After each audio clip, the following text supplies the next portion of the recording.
E aí, Conceição, tudo bom? Como é que você está? A gente de novo aqui, né? No ano passado a gente esteve junto, não foi? Para falar exatamente da mesma coisa, né? Câncer de colo. Estamos no março azul, azul marinho, e vamos repetir aqui o que tem de informação nova, né? Para poder a gente esclarecer para os nossos ouvintes, nossos espectadores, como é que eles podem prevenir isso, né, Conceição? Conceição Aquino, né? Isso. Coloproctologista. Exatamente. Obrigada pelo convite, doutor Lucídio. Um prazer estar aqui com o senhor. Faz colonoscopia todo dia, né, Conceição? Todo santo dia. E atende coloproctologia todo dia. Exatamente. Está vivendo isso no dia a dia, né?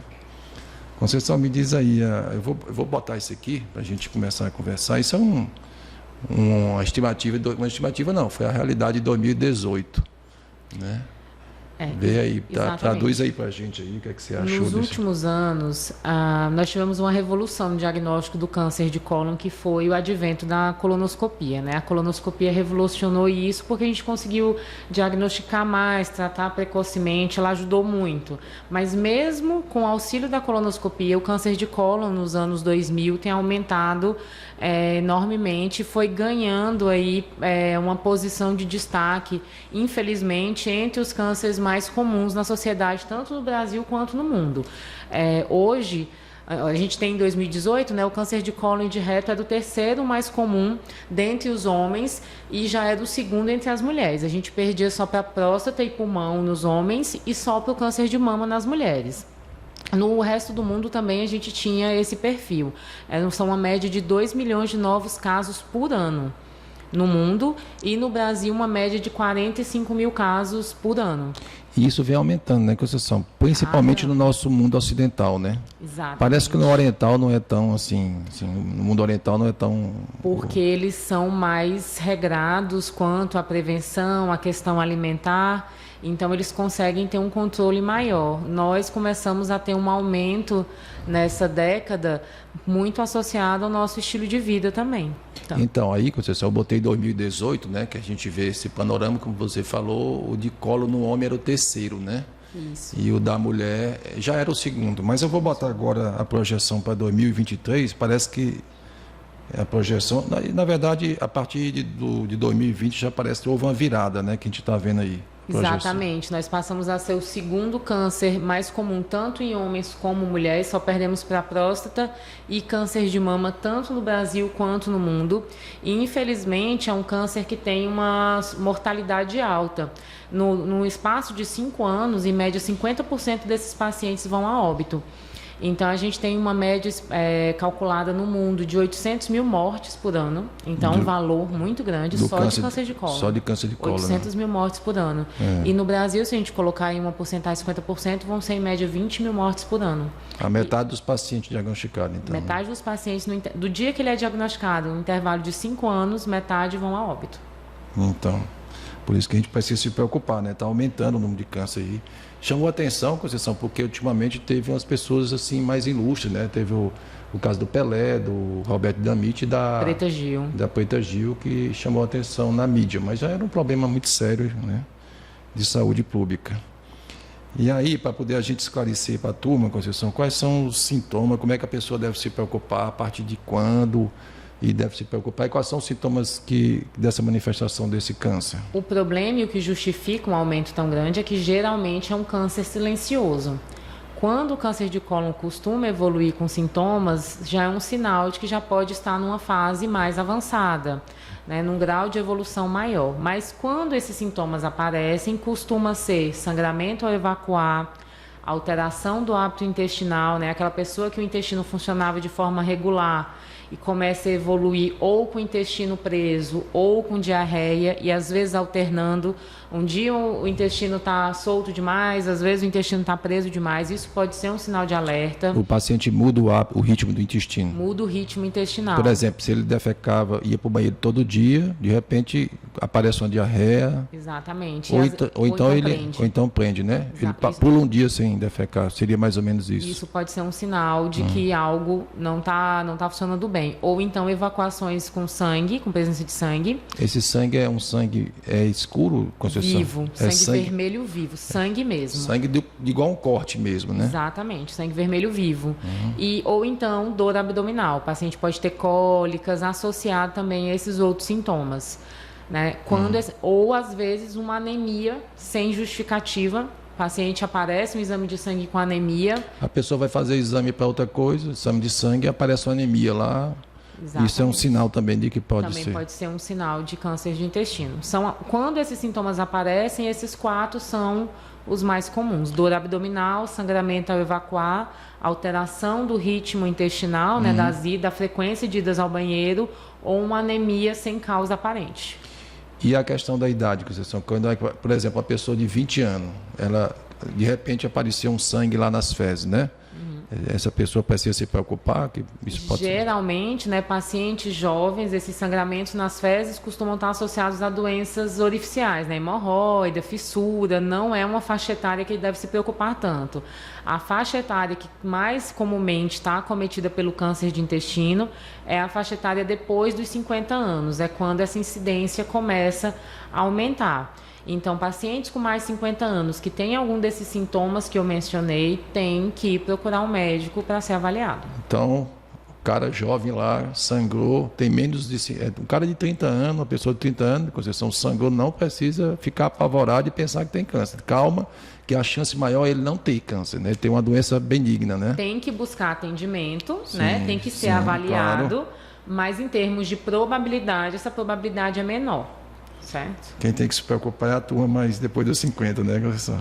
Exceto caso essa pessoa, esse paciente, tenha algum familiar com história de câncer de intestino, principalmente se for um familiar próximo, como pais, irmãos ou filhos, né, familiares de primeira linha, ele tem um risco bem mais alto também de ter câncer de intestino. Então, se eu tenho, por exemplo, meu pai teve um câncer de intestino, a chance de eu ser acometido jovem por um câncer de intestino é maior. Entendi. Então, se esse paciente de 30 anos que teve o sangramento, teve, por exemplo, o pai, a mãe, que teve um câncer de intestino, aí ele tem que ficar ligado, né? Tem que ficar ligado. Porque aí a chance dele aumenta, porque tem um fator hereditário, além do fator ambiental. E aí, Conceição, vamos falar um pouco de prevenção, porque câncer tem que prevenir, né? Quando a gente diagnostica, geralmente o câncer do intestino já está numa fase avançada, né? Como você falou. Exato. O melhor é prevenir, né? Pegar ele na fase que não tem sintoma. Como é que a gente faz essa prevenção? Esse é exatamente o ponto-chave do câncer de intestino, porque é um câncer que vem acometendo tantas pessoas, que causa tantos óbitos e que é um câncer que pode ser completamente prevenido, né? 90% dos casos, a gente passa primeiro por uma lesão benigna. E é essa lesão benigna que vai evoluir para a lesão maligna. Então, se eu consigo pegar a lesão no ponto em que ela ainda é benigna e retirar essa lesão, meu paciente está tratado, ele curado, não vai chegar no ponto do câncer. Então, por isso que eu tenho que encontrar essa lesão antes do sintoma chegar, antes do câncer aparecer. Então, hoje, a Sociedade Americana de Câncer, ela orienta que a partir dos 45 anos, todos os pacientes, homem, mulher, e principalmente que mesmo sem ter nenhum sintoma, precisam passar por algum exame de triagem, algum exame de prevenção do câncer coloretal. E aí seu médico vai identificar, né, vai indicar qual que é o melhor exame para cada paciente, sendo que o padrão ouro é a colonoscopia, né? Então, o paciente que tiver condições clínicas, né, de fazer o exame, o padrão ouro que consegue identificar essas lesões quando elas ainda são benignas é a colonoscopia. Então, assim, fez 45 anos, vamos lá procurar assistência médica, né? O proctologista, o gastro, o seu clínico, até mesmo o seu ginecologista. Exatamente. E aí ele vê, né, de acordo com, talvez com a história do paciente, se vai fazer uma pesquisa de sangue oculto, uma colonoscopia, uma reto, né? Ele vai escolher o método para aquele paciente. Para aquele protocolo. Lembrando que aqui foge a regra os pacientes que têm história familiar. Aí vai tudo. Exatamente. Os pacientes, se seu pai teve câncer de intestino, seu irmão, né? Um parente de primeiro grau, parente de primeiro grau, você precisa fazer 10 anos antes da idade que o seu familiar teve. Por exemplo, meu pai teve câncer de intestino aos 40 anos, então eu preciso fazer uma colonoscopia aos 30. Ele conta 10 anos para menos, 10 né? anos a menos, Diminui eu tenho 10 que procurar o acompanhamento Aí médico. é um caso à parte, né? Exatamente. No geral, assim, quem não tem essa história, é aos 45 anos. E exatamente, antes essa idade era 50. Mas como tem aumentado tanto a incidência, eles anteciparam essa idade para 45 anos. Porque, por exemplo, a Preta Gil, ela identificou um câncer de reto com 48 anos. Ela nem tinha chegado nos 50 ainda.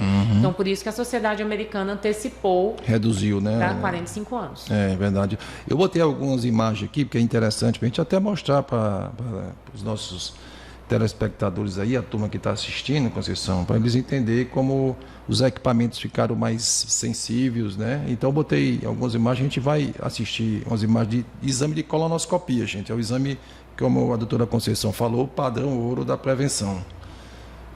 Aí, Conceição, eu queria que você dissesse mais ou menos, tentasse essa lesão detalhar. É exatamente o que a gente busca no exame de colonoscopia de um paciente que quer fazer a prevenção. Então, uma lesão ainda pequena, que não invade ainda, não é uma lesão ainda superficial, apesar de já ter um certo comprometimento, mas que eu consigo retirar ela por inteiro durante o próprio procedimento. Então, aquela lesão, se eu deixasse ela ali, daqui a 3, 4 anos... Quando fosse fazer essa colonoscopia, isso já seria um câncer de intestino.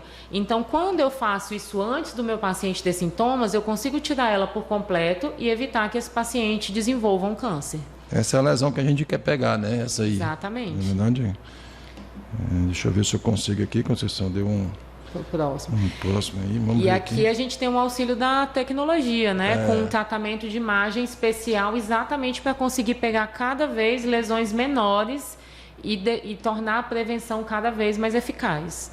Aqui a gente já tem uma lesão maior, né? Uma lesão pediculada, mais fácil de gerar sintomas, mas que eu ainda consigo retirar.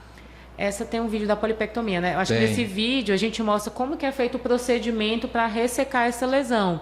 Então, o colonoscopista ele usa uma alça de metal que ela é ligada a um bisturi elétrico.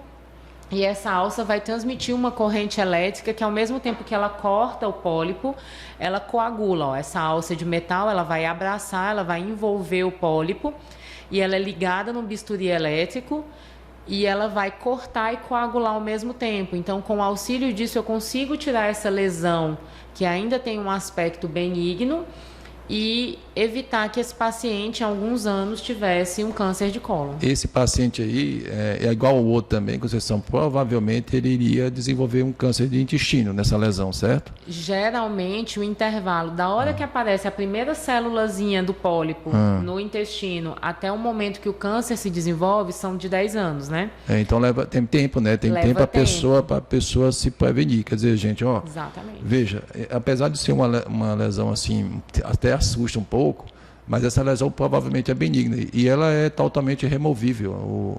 O colonoscopista consegue remover, né, Conceição? Tirar a lesão toda. Uma lesão que provavelmente iria caminhar para câncer. Eu vou botar aqui a última imagem, que aí é uma imagem que assusta mais a gente, né, Conceição? Aqui já é quando o paciente chegou tarde demais, né? Aqui a gente já tem uma lesão mais infiltrativa, que já não é passível de ressecção endoscópica completa. Então, a opção que a gente tem é realmente realizar a biópsia para fazer o diagnóstico do câncer de cólon. Então, o que a gente não quer é chegar nessa última lesão. A gente quer identificar realmente o paciente antes desse momento. Então é isso aí, gente. Chegamos aqui no final, já estamos agradecível, Conceição, bate-papo, acho que foi muito esclarecedor. Você vai voltar aqui, a gente vai fazer outras rodadas. Você quer dizer alguma coisa assim para encerrar? Algum alerta, alguma coisa assim? Fica à vontade aí. É só reforçar aqui o importante, a gente está frente a um câncer que é completamente, 90% dos casos pode ser prevenido. Reforçar também que, além do papel da colonoscopia, a qualidade de vida, dieta adequada, atividade física, né? Tudo isso vai fazer com que esses pacientes não se tornem mais um dado, né? Essa estatística. Então, reforçar isso e que, na dúvida, procurem o médico de vocês para tirar as dúvidas, esclarecer e que todos tenhamos muitos anos de vida e não sejamos mais um número nessa estatística. Fechou. Obrigado. Obrigada, Lucídio.